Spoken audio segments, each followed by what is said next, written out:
everyone, how are you all doing? I hope you're doing well. My name's Matthew and I post videos every Monday and Friday, so if you love the tingles, tingles, tingles, tingles, tingles, tingles, tingles, tingles, tingles, tingles, tingles, then please do hit that subscribe button because you are in the right place. Just a reminder that my TikTok and Instagram are in the description bar below. And also I am getting to the end of my suggested videos. So if there's any true crime cases or even some paranormal cases, because we've got some paranormal suggestions coming up. But yeah, the list is growing shorter and shorter of videos that people want to see, so I hope you want to see more. Could you imagine if you're just like, nah, I'm done with you. Oh god, that's really sad. Don't be done with me, please. Oh, yeah. I'm just going to take a quick sip of my bubble tea. Can you see the bubbles? Bubbles, bubbles, bubbles, bubbles, bubbles, bubbles, bubble tea, bubble tea, bubble tea, bubble tea, bubble tea, bubble tea, bubbleology, bubbleology, bubbleology, bubbleology, bubbleology. Sidebar.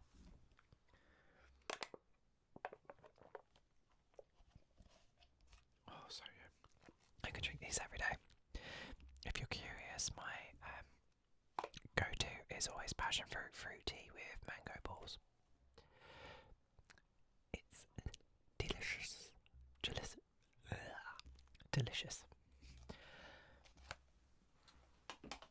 Right,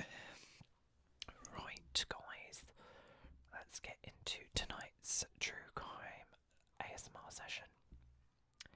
So, I'm so glad that you guys are here with me to go through this story. I've not gone through it fully, but the bits I have seen are very. It's a weird. It's an intriguing and complex case. So get comfortable, get out that blanket or that favourite pillow, and get comfortable as we delve into this story of Sarah Boone. So tonight's case is both tragic and chilling, a story that involves trust, betrayal, and the dark side of relationships. Let's begin. So it all started on February 24th, 2020, in a small town of Winter Park, Florida, where Sarah Boone, a 42-year-old woman, lived with her boyfriend, Jorge Torres Jr. The couple had been together for several years, though their relationship was far from perfect. They had a history of domestic issues, incidents and arguments that often escalated into violence. Despite their tumultuous past, they remained together, trying to make it work until that fateful night. According to Sarah Boone, the night began as a typical evening at home. She and Jorge decided to have some fun. Okay, by playing a game that she claims was their idea of harmless entertainment. They were drinking, playing around, and Sarah suggested that Jorge should get into a suitcase as part of the game of hide and seek. Jorge agreed and willingly climbed into the suitcase. Now this is where the story takes a dark turn and turns tragic. Sarah claims that after Jorge got into the suitcase, she zipped it up as part of the game and then fell asleep. She says she woke up hours later to find the suitcase still in the living room, and when she unzipped it, she found Jorge inside unresponsive. Okay, right, that doesn't sound right. You're playing a game, someone's just got in a suitcase and you're falling asleep. I'm already not buying it. She called 911 in a panic, telling the operator that her boyfriend was dead. When the authorities arrived, they found Jorge's body still inside the suitcase. But what seemed like a tragic accident soon began to unravel as investigators delved deeper into the case. During the investigation, the police discovered something that changed everything. They found videos on Sarah Boone's phone, videos that captured the horrifying final moments of Jorge Torres' life. In the videos, Jorge can be heard pleading with Sarah to let him out of the suitcase. He was gasping for air, desperately trying to unzip the suitcase from inside, but Sarah is heard laughing and mocking him, telling him that this was payback for all the things he had done to her. The laughter, the taunting, it was all caught on tape. Sarah Boone was arrested and charged with second-degree murder. She claimed that she never intended for Jorge to die, that it was all just a game gone wrong. But the evidence, the videos, and the autopsy report, which revealed signs of asphyxiation, told a different story. As this case progressed, Sarah Boone's defence began to take shape.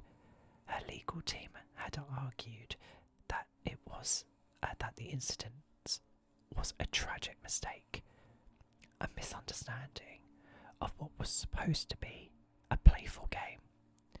They portrayed her as someone who loved Jorge and would never intentionally harm him. Her defence attorneys have pointed out her immediate reaction upon discovering Jorge. They emphasise how she called 911 in a panic and tried to explain what she believed had happened. They argued that her actions were not of those of a cold-blooded killer, but of a woman who made a terrible and unintentional mistake. However, the prosecution sees it differently.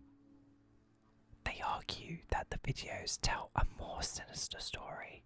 The laughter, the taunts, and the fact that Sarah left Jorge in a suitcase for hours show, they claim, a clear disregard for his life.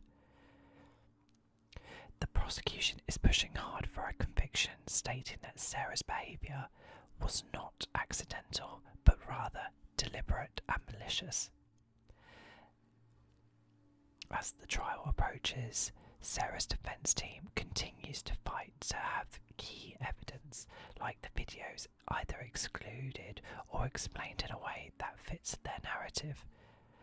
They're also trying to paint a broader picture of the couple's relationship, highlighting the struggles, the arguments, and the emotional turmoil that could have led to what they describe as a momentary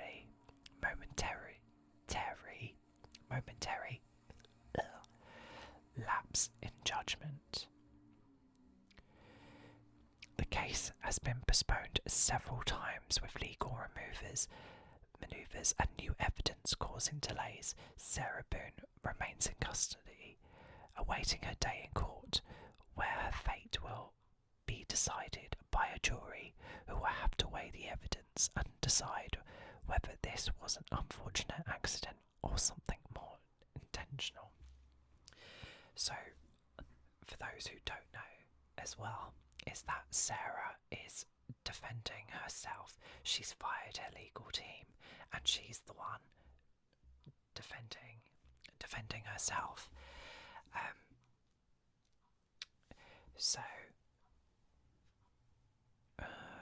We are just going to look at another article.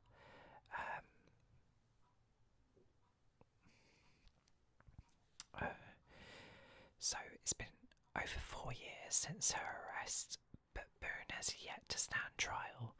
She's gone through 8 lawyers. Several resigned due to inconcilable differences.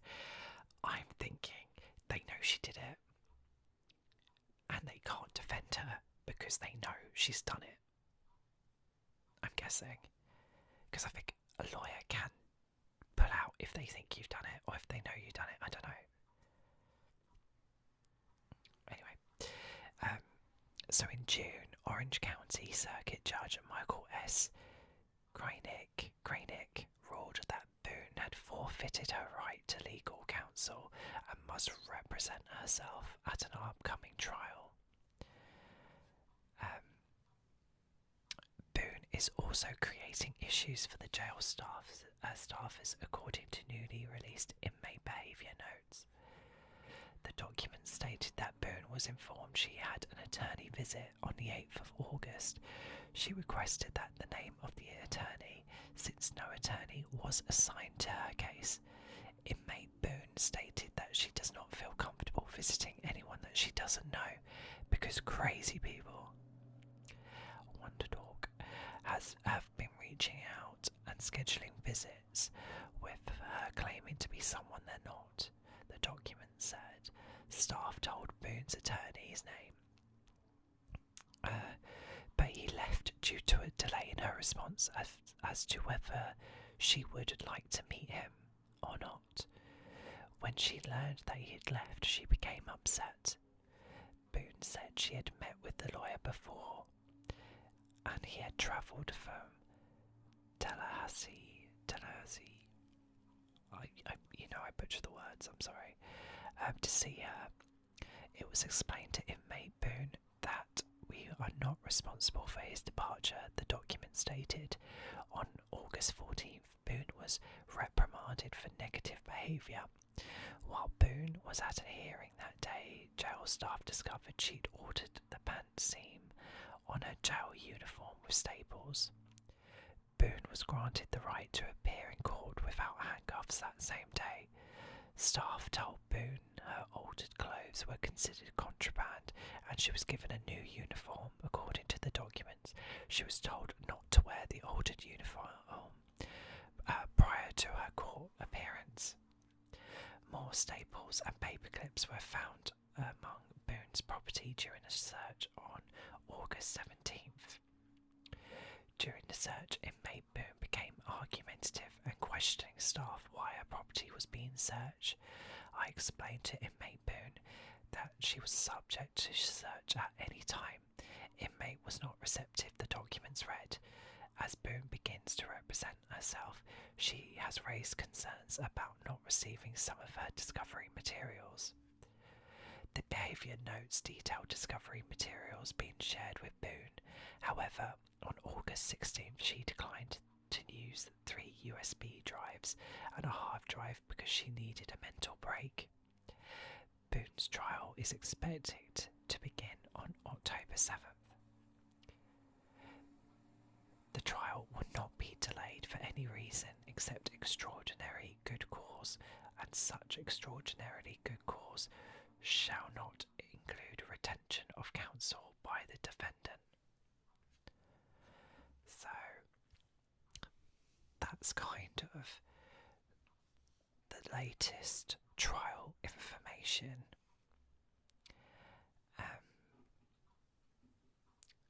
But yeah. And now, as we come to the end of tonight's story, I hope you found this exploration of the Sarah Boone case to be both intriguing and thought-provoking. Take a moment to reflect on the story and to let your mind settle into a state of calm and peace. I do not buy the excuse that it was a game. It may have been. Now, it could have been sold to Jorge as a game, but I do think there's something more sinister. I don't know how you go to sleep knowing someone's in a suitcase unless you want them to suffer and used as a form of torture. Maybe she didn't mean to kill him. Maybe she did want to torture him a bit. Either way, someone died. And I do believe she killed him. And by the sounds of the fact they've got videos and he was begging, she's laughing. No, she wants him dead at this point. Whether or not that was the original intention, I don't know. I think the and switched. And yeah, but I do believe it is definitely murder. I don't think it was an accident at all. I'm not buying accident. Anyway, but yeah, let me know your thoughts. Thank you for joining me tonight for this ASMR true crime session. Remember to be kind to yourself and to those around you. I'll be here next time with another story to share. Until then, sleep well and good night.